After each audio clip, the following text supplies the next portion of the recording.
Good evening students. मैं Vashishtha sir आपका फिर से हाजिर हूँ एक और नई वीडियो के साथ। और हुआ क्या है कि वीडियोस मेरे चैनल पे काफ़ी दिन हो गए जो मैंने डाली नहीं है। I was busy with something important related to my job and all other works, but do not worry, now I will continue upload videos every day for you, for my students, and definitely will learn the important things. तो जैसा कि first of all will begin with the 12th standard. अभी new session में मेरे प्यारे बच्चों, new session में 12th standard में कुछ चेंजेस हुए हैं। 12वीं 10th 11th 12th CBSE board ने कुछ चेंजेस किए हैं, जैसे कि अब 10+2 ना होकर 4+2+2+5 इस तरह से स्टडी चलेगी। और हो सकता है आने वाले एग्जाम्स में, जैसे पिछली बार से तक होता आ रहा है कि 12th स्टैंडर्ड में आपको एक फाइनल एग्जाम देना है, एनुअल एग्जाम्स। अभी बाय एनुअल होंगे, यानी कि 2 बार एग्जाम्स होंगे, एक हाफ ईयरली और एक फाइनल ईयर। तो हाफ ईयरली और फिर फाइनल एग्जाम्स होंगे। इस तरह से 2 बार बोर्ड की तैयारी करनी होगी। तो पहले हम first will talk about the 12th standard. तो 12th क्लास के सभी स्टूडेंट्स के लिए इंपॉर्टेंट वीडियोस होने जा रहे हैं, क्योंकि आज से मैं आपको पढ़ाऊंगा लिटरेचर। पहले हम स्टार्ट करते हैं अपना फ्लेमिंगो और फिर विस्टास के सारे चैप्टर्स लेके चलेंगे। और हालांकि it's been more than a month the session has been started, and this is the beginning of my first video with the first chapter, the last lesson by Alphonse Daudet. Alphonse Daudet जो French novelist थे और French novelist and story writer थे, अल्फोंस डॉडेट, जिसने जो कि 1840 से 1897 तक रहे। उन्होंने एक स्टोरी जो ये लिखी है, इसमें प्रूशियन और फ्रेंको प्रूशियन वॉर के बारे में लिखा है, जो 1870 से 1871 तक चला। तो ये स्टोरी है एक कैरेक्टर, मेन कैरेक्टर फ्रांस की। फ्रांस यानी कि ये एक प्रोटैगनिस्ट है। Protagonist means hero of the story, right? Protagonist means hero of the story. अभी फ्रेंड्स मैं स्टोरी को एक्सप्लेन करूंगा, और ये मेरा वादा है मेरे बच्चों कि जैसे जैसे चैप्टर एंड होगा इसके सारे क्वेश्चंस आपके दिमाग में बैठते चले जाएंगे। इस तरह से हम इस चैप्टर को स्टडी करेंगे। तो वीडियो पूरा देखें, बीच में ना रोकें। और मेरी ये प्रॉमिस है, I assure you that definitely you will learn all the questions and the summary of the chapter by the end of this video, and that's my promise.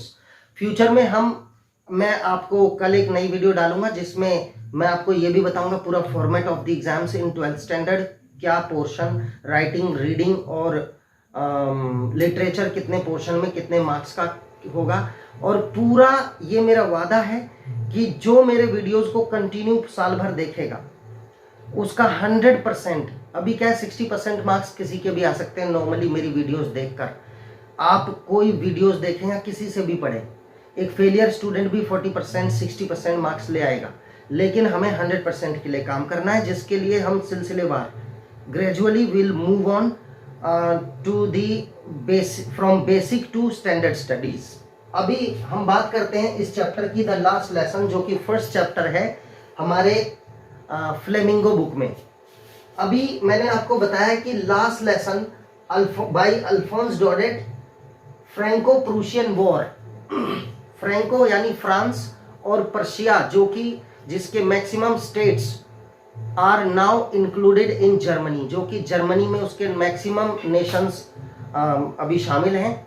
तो हम जर्मनी बोल सकते हैं कि जर्मनी और फ्रांस का जब युद्ध हुआ, जो 1870-71 तक चला, इसमें क्या हुआ कि जब जर्मनी ने फ्रांस पर अटैक किया तो उसके मैक्सिमम स्टेट्स को अपने अंडर में ले लिया। उसके 2 states Alsace and Lorraine, Alsace और लॉरेन नाम के 2 स्टेट्स, जो 2 डिस्ट्रिक्ट थे, वो जर्मनी के अंडर में चले गए। ठीक है, अभी जर्मनी के अंडर में चले गए तो they applied all their new rules in France. Like sometimes they released some orders to apply new rules in Lorraine and Alsace, two districts of France, and the story begins here. So there is a main character, Franz. He was the student of school in district of अल्सेस. अल्सेस district में एक French school था जिसमें French नाम का एक student था, and he always shirked, SHIRKED, shirked schooling. वो हमेशा स्कूल से बचता था, वो स्कूल से हमेशा बचता था, राइट. और and he never liked to study, specially the rules of grammar. तो this was the day when he started late for the school. Friends ने स्कूल जब सुबह सुबह जाना था उसको, he was already late, and the moment he was running towards the school, there on the way to school there was a building, a government building, we call it town hall, जिसे हम town hall बुलाते हैं. वहाँ एक building थी, and there was a bulletin board hanging outside the town hall, and there was a large crowd, people were collected over there, and there was also a person, a blacksmith, means एक लोहार था, along with his apprentice.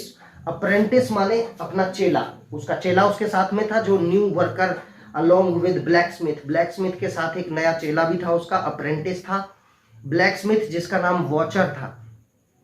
So the moment friends was running towards the school, जब वो school की तरफ दौड़ा चला जा रहा था, तो उसने, जो वॉचर था द ब्लैकस्मिथ, उसने चिल्ला के जोर से आवाज लगाई कि little friends do not run.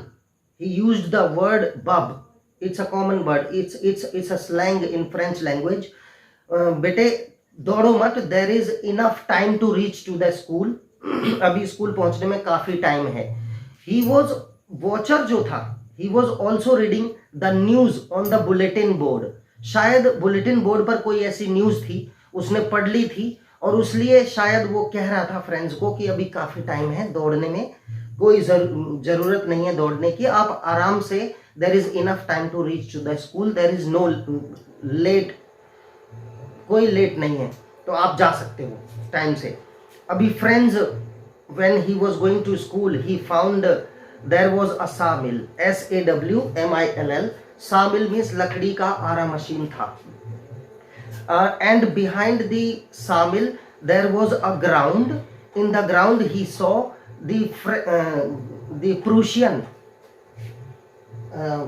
means the Prussian यानी कि German soldiers. Prussian soldiers were drilling in the park behind the sawmill. sawmill के पीछे Prussian soldiers drilling कर रहे थे, right? So the moment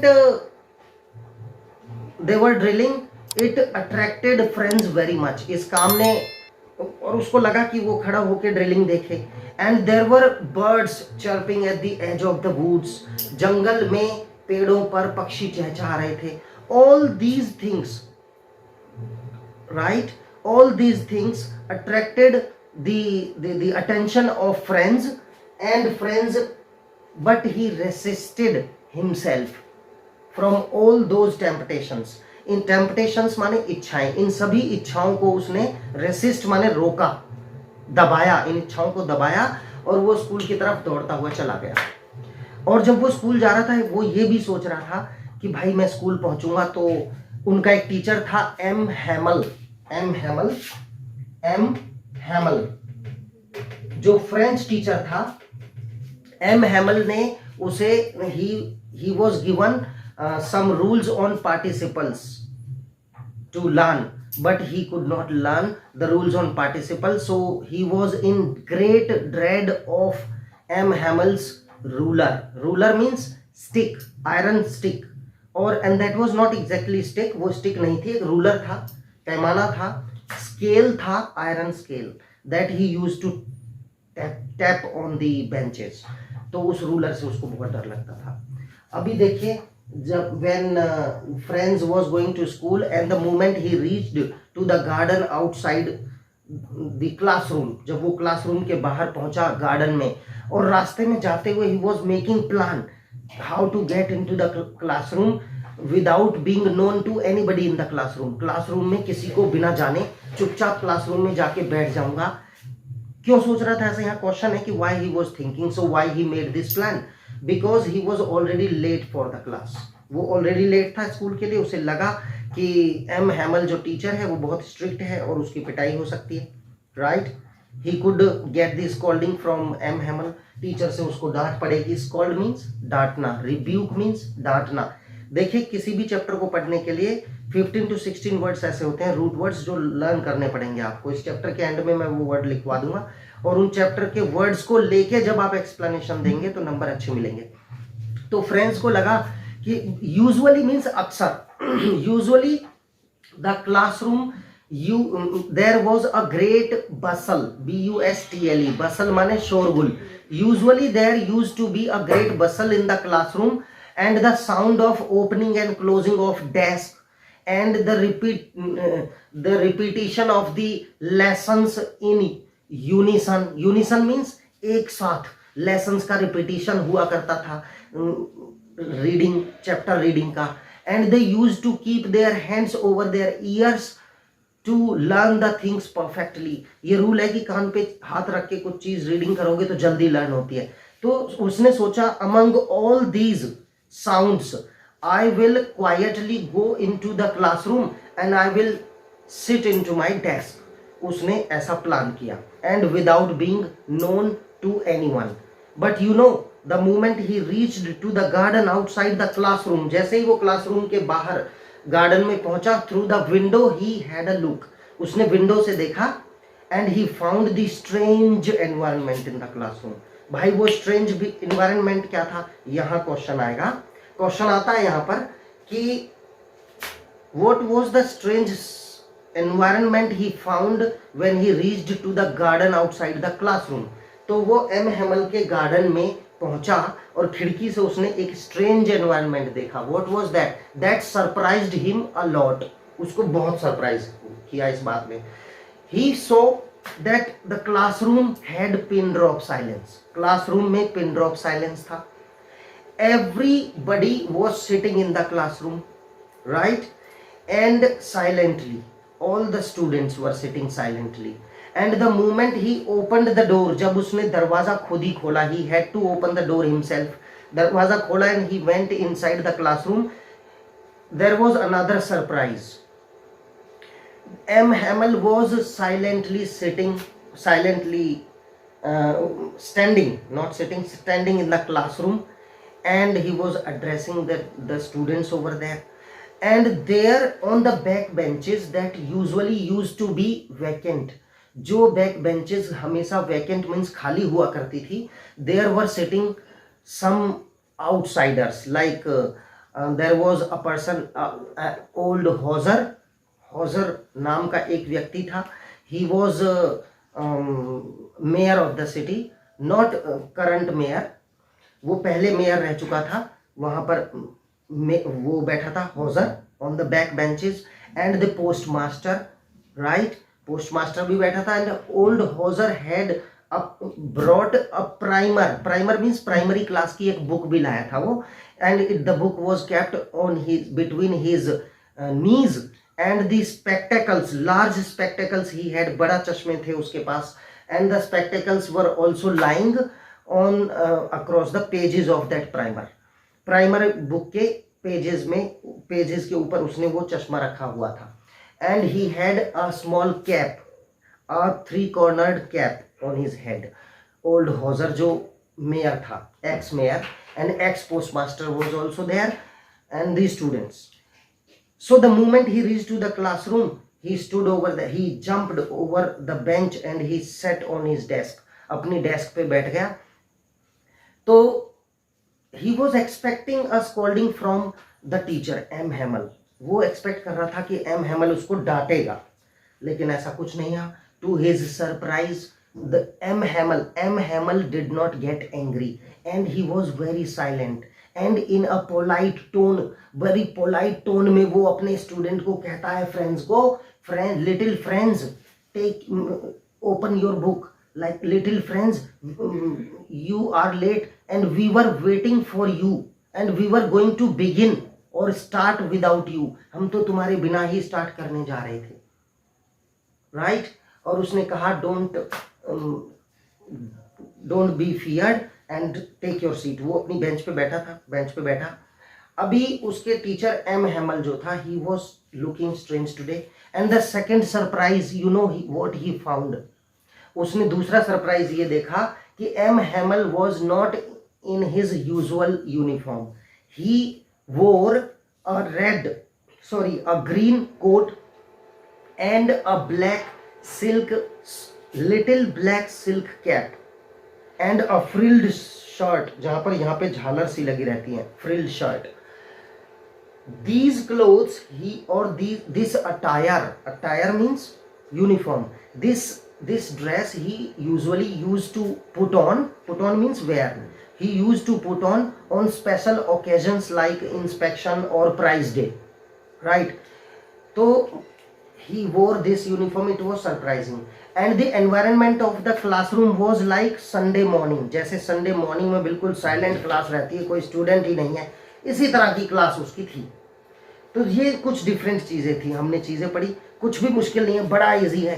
देखो हम फिर से रिपीट करते हैं। अल्फोंस डोडेट लेट था स्कूल में, वो स्कूल पहुंचा और वहां जाकर उसने बिल्कुल साइलेंट एनवायरनमेंट देखा, डेस्क की आवाज़, चैप्टर रीडिंग की आवाज़, रिपीटिशन की आवाज़ ऐसी कुछ भी नहीं थी, सब साइलेंट थे। टीचर भी बड़ा सीरियस मोड में था। And he was looking solemn, SOLUMN, solemn means बिल्कुल शांत था, गंभीर। He also did not get angry, वो नाराज भी नहीं हुआ। और स्कूल आते हुए रास्ते के जो चिड़ियों का चहचहाना या drilling of the soldier, Prussian soldier, German soldiers did not attract him. There was a large crowd in front of the bulletin board at the town hall. तो वहाँ वॉचर ब्लैक स्मिथ था अपने अप्रेंटिस के साथ। Classroom में पहुंचा, शांति थी। And old Hauser, the ex-mayor of the city, was there with the primer, and postmaster, ex-postmaster was also there. तो जब यहाँ पर अब एम हेमल उससे कहता है, अब जब सबसे पहले उसने कहा, एम हेमल ने कहा कि my dear students, the order, a new order has come from Berlin, the capital of Germany. Prussian जो कंट्री, जो कि प्रूशियन यानी कि जिसमें जर्मनी में उसके काफ़ी स्टेट सब शामिल हैं, और इसमें पोलैंड और ऑस्ट्रिया के भी कुछ पार्ट्स शामिल हैं। तो प्रूशियन इसको बोलते थे उस टाइम, अभी इसको जर्मनी बोलते हैं। तो प्रूशियन क्या है कि बर्लिन उसका कैपिटल, और उन्होंने कहा, एम हेमल ने कहा कि there is an order from Berlin that no more French will be taught in the school of Alsace and Lorraine, only German language will be taught. So this is the last day of French lesson, and be very, very careful and listen to me. These were shocking words, and it was a thunderclap for friends. Friends को ये सुनकर एकदम बिजली सी कौंध गई उसके दिमाग में कि ये क्या बोला इन्होंने। और अचानक उसके दिल में फ्रेंच लैंग्वेज के लिए एक अजीब, strange love grew in his heart. उसके दिल में एक स्ट्रेंज, अजीब सा प्रेम उमड़ पड़ा फ्रेंच लैंग्वेज के लिए, और वो अपने आप को कोसता है। ही रिमोर्सेस हिमसेल्फ, वो कहता है कि I had never given value to my language and I always thought a weight of the bag full of French books on my shoulders. मैंने हमेशा बैग को भारी चीज समझा। I had never given value to the French lessons, the language and my great teacher M Hamel as well. आज Hamel के लिए भी उसके दिल में बहुत रिस्पेक्ट आ रहा है कि ये लास्ट डे है इनका। And he thought M Hamel being a poor man, और उसने एम हेमल को पुअर मैन की तरह सोचा कि बेचारे जाएंगे। He had given 40 years of his life in the same school and it was the last day for him. और उन्होंने कहा कि आज मैं चला जाऊंगा, from tomorrow onwards there will be German language taught in the school, German language पढ़ाई जाएगी। ये बड़े शॉकिंग वर्ड्स थे। यहाँ क्वेश्चन उठता है, what was shocking when M Hamel told that no more French will be taught. Okay, अब इससे आगे हम बढ़ते हैं। नेक्स्ट फेज आता है कि he started the teaching. Number 1, he started with the grammar book. In grammar he asked questions on participles. जो रूल पिछले दिन उसने दिए थे, rules to listen about participles, one by one he listen from all students. And then ये फिर turn आता है फ्रेंड्स का। फ्रेंड्स से पूछा, friends you tell the rules. So friends stood up and holding his desk he kept silent because he had not learnt the rules. He had always hated from French and the difficult rules of participles, and it was a great dread means डर, DREAD। ये हमेशा भयानक डर रहा उसके लिए, participle के rule हमेशा डराते थे। and he was also feeling sorry for why he had not learnt all the rules with heart। उसने अपने आप को कोसा कि मैंने ये सारी चीजें दिल से क्यों नहीं लर्न की। and he kept standing, वो खड़ा रहा, holding his bench tightly, अपनी डेस्क टाइटली, डेस्क को टाइटली पकड़ के खड़ा रहा। अभी एम हेमल ने कहा कि this is not your fault little friends, my dear friends, ये आपका फॉल्ट नहीं है। This we all are responsible for this. अभी जो प्रूशियन यानी कि जो जर्मन सोल्जर्स हैं, जर्मन गवर्नमेंट है, वो भी ये हिम्मत कर सकते हैं, they will come and ask you कि तुम फ्रेंच लैंग्वेज की बात करते हो, तुम्हें खुद French, you your self have not learn the French lessons and the language yet. अभी आपने खुद फ्रेंच लैंग्वेज और लेसन्स को नहीं रटा। वो ऐसा एम हेमल बोलता है। एंड वो अपने आप को और पेरेंट्स को ब्लेम करता है कि अगर आज हमारे if are students not, if are children students are not able to learn things in French, then we and the parents are responsible for this problem. उन्होंने कहा कि when a student wanted to go to study in the school, their parents wanted him to work in the fields or to work in mill। वो कहता है कि parents चाहते थे कि बच्चे मिल में काम करें, to earn a little more money। ज़्यादा धन कमाने के लिए स्कूल से रोककर बच्चों को खेत में काम करने के लिए चाहते हैं, या फिर उन्हें मिल में काम करने के लिए वो सोचते हैं। और and I am also one to be blamed, मैं भी ब्लेम करने के, मुझे भी ब्लेम किया जाना चाहिए। बिकॉज डू यू नो, क्या आप जानते हो, did I not send you, did I not ask you to water my plants in the garden? क्या मैंने आपको अपने प्लांट्स को पानी डालने के लिए नहीं बोला कभी? और did I not ask you to go on holiday when I wished to go for fishing? जब मैं फिशिंग के लिए जाना चाहता था तो मैं आपको छुट्टी दे दिया करता था। तो ये I am also one to be blamed for this. We never paid attention and gave the due respect to our language, which is, फिर वो लैंग्वेज की बात करता है, one after another he changed the topics and it came on to the language। फिर वो language पे आता है। अभी वो फ्रेंच लैंग्वेज की बात करता है कि French language is the most beautiful language in the world, it is the clearest language in the world and it is most logical language of the world. और ये दुनिया की सबसे ज्यादा लॉजिकल लैंग्वेज है। We had never paid any attention to learn about French language and today we are going to lose it, right? अब हम इस लैंग्वेज को खो देंगे, ठीक है? तो जब कोई चीज हमें मिलती है, we do not understand the value of that thing, yes, but the day when we lose it because we never valued it, then we think about its value, and there is nothing to apart from being sorry for that। Sorry होने यानी पछतावे के अलावा और कुछ नहीं बचता है फिर। सो यहाँ पर ग्रामर के बाद अब राइटिंग का टाइम आता है, राइट? और जो लोग पीछे बैठे थे नाउ, वो भी बहुत पछताते हैं कि they never went to school any more, they never paid attention to their language which was going to be lost now. And also he thinks, also M Hamel also says, M Hamel ये भी बोलता है कि भाई French language और language of any country is the key to the freedom of the people of that country. Language जो है वो किसी भी देश के लोगों के लिए स्वतंत्रता की चाबी होती है। व्हेन समवन इज एनस्लेव्ड, जब किसी को दास बना लिया जाता है, so then language is only thing to which we should keep our self fasten to. Fasten माने बांधे रखना चाहिए अपने आप को from the language, from our mother tongue. हमें अपनी लैंग्वेज से बंधे रहना चाहिए, because that is the only key to get freedom. अभी वो लैंग्वेज खो दी उन्होंने, never, because they never paid attention to it. अभी किसी भी क्वेश्चन का जवाब देखो आप दे सकते हैं, कहानी क्लियर है, मैंने इंग्लिश हिंदी दोनों में एक्सप्लेन किया है। अभी दूसरा वो स्टार्ट करता है, फिर M M L also got some notebooks, the copies today for all the students. वो कॉपी लेकर आया सभी स्टूडेंट्स के लिए, and the copies on the desk were lying like French flag. फ्रेंच फ्लैग के समान कॉपीज पड़ी हैं,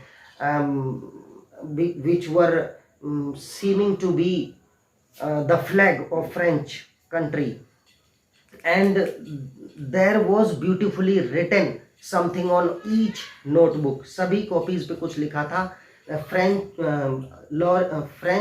अल्सेस, फ्रेंच अल्सेस, फ्रेंच अल्सेस, ऐसे करके लिखा हुआ था in a very good handwriting. And after the session of the writing, they M. Hamel started a chapter on history। फिर हिस्ट्री पे उन्होंने स्टार्ट किया। अभी history and the students in the classroom, there was silence everywhere, people were writing on their notebooks the copies given by M. Hamel, okay, and there was no sound, there was pin drop silence in the classroom, right, other than sometimes if there was a beetle came flying inside the classroom, यानी कि गुबरेला उड़ते हुए class में आ गया तो उसके पंखों की आवाज सिर्फ हो रही थी। The scratching of the pens on the pages पे लिखते हुए पेन के स्क्रैचिंग की आवाज थी सिर्फ, राइट, और कोई आवाज नहीं थी। एंड द लिटिल वंस, यानी कि children, students were scratching with the fish hooks. तो भाई एम हैमल, और यहाँ फ्रेंड्स भी सोचता है कि ही always took interest in swinging on सार, स्लाइडिंग ऑन सार। सार मीन्स वो जो फिसलने वाला झूला होता है, sliding on Saar, and in the eggs of birds, इन सब में इंटरेस्ट लिया, पढ़ाई में कभी इंटरेस्ट नहीं लिया। एम हैमल कहता है कि this is the bad luck of अल्सेस that she puts off everything on tomorrow। ये अल्सेस का दुर्भाग्य है कि वो हर चीज को कल पर टाल देती है ना। अभी when the students were writing on the notebook, friends कहता है कि जब कभी मैं अपना सर उठाकर ऊपर देखता, I found M. Hamel, the teacher, sitting silently and looking towards the walls of the classroom, and sometimes he looked at the window and towards the garden. In the garden he also planted the walnut trees that had grown larger now। उसने walnut माने अखरोट के पेड़ लगाए थे। And there was a hop vine also twined माने लिपट रही थी, twined through the window going up to the roof, छत तक ऊपर जा रही थी। Everything where in he had spent all he 40 years of his life, 40 साल अपनी साल के उसने बिताए। He was looking towards everything very silently and was dejected, बहुत दुखी था, he was sad. He was also, there was also the sound of moving of M. Hamel's sister there on upstairs. In the room, she was packing her trunks because they had to leave to the next day, क्योंकि उन्हें अगले दिन जाना था अल्सेस शहर को छोड़कर। ये अल्सेस में ही एक स्कूल है, लॉरेन भी प्रुशिया यानी कि जर्मनी के कब्जे में आ गया था, तो ये अल्सेस स्कूल की बात है। Okay, and children were also repeating their reciting the words ba bi be bo bu, इस तरह से फ्रेंच लैंग्वेज में शब्दों को बोल रहे थे। और ओल्ड हॉजर जो एक्स मेयर था, he got a primer, he also stood and he also chanted the words, the letters, and he got very overwhelmed. वो बहुत भावुक हो गया था. और you could also see him crying with tears. वो भी आंसुओं से रोने लगा था. उसने भी कहा कि we have never given value to our language and the study. We have never gone to the school too much. They, you know, why did the villagers came to the school that day? उस दिन villagers क्यों आए? To pay the due respect to the language and the teacher whom they were going to lose forever. वो teacher और वो language जिसको हमेशा के लिए खोने जा रहे थे, उसको होमेज माने श्रद्धांजलि, and the respect they came to provide. Respect देने आए थे उस डेडिकेटेड टीचर को और लैंग्वेज को, इसीलिए सभी लोग आए थे. अभी इसके बाद एम हेमल कहता है कि हमने कभी अपनी लैंग्वेज को वैल्यू नहीं दी. कीप और stay fasten to the language because this is the key to one's freedom. When one is enslaved, जब किसी को दास बना लिया जाता है तो लैंग्वेज ही स्वतंत्रता की चाबी के रूप में काम करती है. राइट. अभी राइटिंग सेशन हो गया उनका, and in the last the teacher wanted to say something. The moment they were writing on the copies given by M. Hamel, at in 12 o'clock, the clock in the church struck 12. right. 12 बजाए गिरजाघर की घड़ी ने, church की घड़ी ने 12 बजाए, and the session was over, and the drilling soldiers were also returning to their barracks below or under the window of the classroom. उन्होंने देखा कि soldiers भी वापस जा रहे थे. Everything came to an end, and the teacher M. Hamel wanted to say something, dear students, but his throat choked. उसका गला रुंध गया, and he, rather than saying something, he picked up a piece of chalk and he wrote on the board, long live French, vive la. उसने बोला. Now see, चौक को हाथ में लेकर उसने लिखा वाइव ला फ्रांस, यानी कि लॉन्ग लिव फ्रांस. इस बहुत बड़ा बड़ा चौक से उसने लिख दिया और उसने कहा कि अब अपनी लैंग्वेज की वैल्यू करो. तो अब देखो यहाँ क्वेश्चन उठता है स्टूडेंट्स, हम क्वेश्चन देख लेते हैं कि what changes did the order from Berlin cause in the school that day. Everywhere there was silence. Right. There was no regular bustling of the opening and closing of the desk. Right. Everything we have explained of the chapter.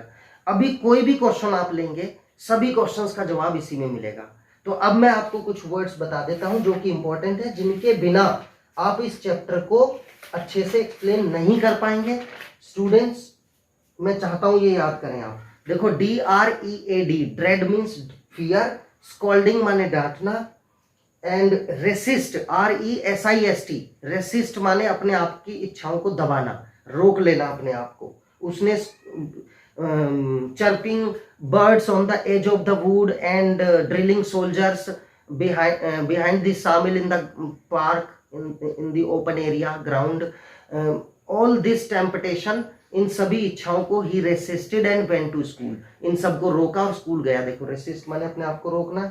Bulletin board, draft means drought, DROUGHT, सूखा पड़ना. हमेशा पिछले 2 साल से जो bulletin board था outside the town hall, always had been coming the bad news like drought. Right. और some new orders. तो अभी क्लास में उसको ये भी पता लगा, जैसे ही उसने सुना कि फ्रेंच नहीं पढ़ाई जाएगी MML के थ्रू, तो उसे पता लग गया वॉचर जो ब्लैक स्मिथ था बुलेटिन बोर्ड पे पढ़ रहा था कुछ, किस लिए उसने कहा था कि लेट नहीं हुई है आज. उसको ये भी समझ में आया. ये भी एक क्वेश्चन आ सकता है. ब्लैक स्मिथ अप्रेंटिस मीन्स चेला, a new worker, learner. Out of breath माने जब स्कूल पहुंचा तो वो बहुत थक गया था, हाफ रहा था. Out of breath. Okay. Count on, he counted on the commotion. देखो, कमोशन माने शोरगुल, COMMO SSION, कमोशन माने शोरगुल, एंड ही काउंटेड ऑन माने ही बिलीव्ड, उसने भरोसा किया, ही counted on the commotion in the classroom that he would get into his bench, his desk silently without being known to anyone, बिना किसी को जाने चुपचाप शोरगुल के बहाने, शोरगुल के बीच में वो चुपचाप अपनी क्लास पे पहुंच जाएगा, लेकिन ऐसा नहीं हुआ। ये भी वर्ड्स है। रैपिंग माने पीटना, वो रूलर को डेस्क पे पीटता था। उसके बाद है ब्लश्ड, ब्लश्ड माने चेहरा लाल हो गया शर्म के मारे जब टीचर को वो सुना नहीं पाया। फ्राइटेंड माने डरा हुआ, डर गया। And his terrible, terrible means भयानक। And the next word we have in unison, एक साथ एक स्वर में, they repeated the lesson, unison. Embroidered माने जो फ्रिल शर्ट और जो कैप थी, ये कपड़े उसके, green coat, the hat, black little hat and frill shirt, they were embroidered, वो बुने हुए थे। एम्ब्रॉयडर माने एम्ब्रॉयडरी, कढ़ाई हो रखी थी उस पर, एम्ब्रॉयडर्ड। फ्राइट, डरना। थम्ब्ड माने THUMBED, थम्ब्ड माने जिस बुक के कोने मुड़े रहते हैं। Old primer, Hauser brought an old primer, a primer that was kept between his knees, right, जो उसके घुटनों पर रखी हुई थी, ओल्ड प्राइमर, प्राइमरी क्लास की book. And it was thumbed, thumbed means it was bent from the corners, कोनों से बुक मुड़ी रहती है, उसको थम्ब्ड बोलते हैं। एंड देन स्पेक्टेकल्स माने चश्मे। फ्राइट मीन्स डर। And next word we have sliding, फिसलना, स्लाइडिंग ऑन सार। नुइसेंस माने बहुत बड़ी प्रॉब्लम, यानी कि बकवास, rubbish. And cranky, cranky, cranky, cranky means crazy, strange, विचित्र। जिस टीचर को वो हमेशा क्रैंकी समझता था, आज उसके लिए बहुत रिस्पेक्ट उमड़ रहा था। एंड द टुडे, जो चैप्टर उसको पढ़ाया उसने दिल से सुना, so he everything was learned to him, उसको हर चीज याद हो गई थी। आज इस तरह से उसने चैप्टर पढ़ा और सोचा कि हमेशा ऐसे पढ़ता तो कितना मैं सब कुछ सीख जाता। Okay, next word we have put off, PUTOFF, put off, टाल देना चीजों को, राइट। प्रिटेंड यानी दावा करना, क्लेम करना या बहाना करना भी होता है। रिप्रोच यानी ब्लेम करना या डांटना भी होता है। वर्स्ट माने जैसे bad, worst, worst, superlative degree of bad. Preferred, anxious माने चिंतित। लॉजिकल, एंस्लेव्ड माने जो दास बना लिया है। लॉजिकल माने तार्किक। अमेज्ड माने हैरान। एंड वॉलनट, मैंने बता दिया आपको, वॉलनट ट्रीज, अखरोट के पेड़। ट्वाइंड माने लिपट रही थी, वो बेल। क्रीपर। गेजिंग माने घूरना, okay. And smooth, worn smooth means 40 सालों में nothing was changed, the plants grew larger, पेड़ बड़े हो गए थे। और होप वाइन की जो बेल थी, that reached to the roof. और यहाँ पर एक और बात जो हमने नहीं कही कि जब वो लिख रहे थे तभी friends heard cooing of the pigeons on the roof, छत पर उसने कबूतरों के बोलने की आवाज सुनी और उसने सोचा, he thought that if the Germans will also make the pigeons sing in German, क्या वो कबूतरों को भी जर्मन लैंग्वेज में गाना सिखाएंगे। ये भी एक लाइन वेरी वेरी इंपॉर्टेंट। अभी चैंटेड माने बोला। Spelled you know, to spell out करना वर्ड्स को। And these are the words, ये बहुत इंपॉर्टेंट है, बस इतने वर्ड्स रट लो। ये चैप्टर को आप रिपीट कर करके सुन सकते हो, हर क्वेश्चन, इसके बाद क्वेश्चन पढ़ोगे तो सबका जवाब आपके दिमाग में आएगा। इतनी इजी लैंग्वेज में मैंने समरी कराई है। नेक्स्ट, अब कल मैं आपको पूरा ब्लूप्रिंट बताऊंगा 12th क्लास में किस किस तरह से क्या क्या चीज आएगी, और हर चीज को बहुत जल्दी हम सिलेबस पूरा करके सभी चैप्टर्स के साथ राइटिंग, रीडिंग पोर्शन सब पूरा कंप्लीट करेंगे। Thank you so much for being patient. अब रोज एक वीडियो आएगा। आपके बहुत बहुत प्यार के लिए धन्यवाद। Thank you so much. अगर कोई प्रॉब्लम है तो मुझे कमेंट्स में बताएं, उसमें सुधार करेंगे। Thank you and have a great night.